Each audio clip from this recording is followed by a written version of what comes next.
वो हमारे एक दोस्त थे, उन्होंने दूसरी शादी की तो वो अरेस्ट हो गए ना, पहली बीवी ने केस कर दिया। जब अदालत में गए हैं तो ज़िया-उल-हक का दौर था, उसमें फौजी हुकूमतें थी, तो फौजी जज बैठा हुआ था, कर्नल। तो जज ने इनको डांट लगाई। जब इनका नंबर आया ना, जज ने इनको डांट लगाई कि क्या करते हो तुम। इनका दिमाग ही नहीं कि मेरी पहली बीवी ने मेरे खिलाफ केस किया है, इनके जहन में ये बात आई नहीं रही। ये कह रहे मैं कभी स्मगलिंग किया करता था पहले ना, तो मेरे जहन में ये आया कि शायद वो कोई मुखबरी हो गई है। हालांकि वो तौबा कर चुके थे, छोड़ चुके थे। तो कि मैंने जज साहब से कहा, जज साहब करता था, अब नहीं करता। जज की समझ में नहीं आया कि यानी जज तो पूरा था, तुमने दूसरी शादी की है कि क्यों की है, यानी ये क्या करते हो तुमको, तो करने का काम है, ये कहना चाह रहा था जज। तो कह रहे मैंने कहा कि वो तो करता था, अब तो नहीं करता। अब वो कर्नल बैठे हुए माशाल्लाह, वो पठान था जज भी ना, बड़ा कड़क आदमी। उसने गुस्से से पूछा क्या मतलब भाई, कि तुम्हारी बीवी में क्या खराबी थी। अब समझ में आया इसके ना।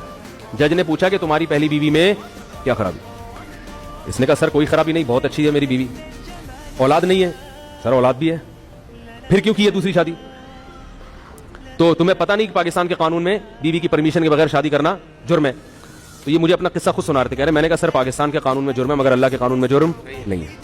जब वो कुरान की आयत पढ़ी तो वो एकदम नरम भी पड़ गया। और फिर कहते हैं उसने क्या किया कि जितने भी लोग थे ना अदालत के कमरे में, सबको बाहर निकाल दिया जज ने। कह रहे मुझे बुलाया, करीब में कुर्सी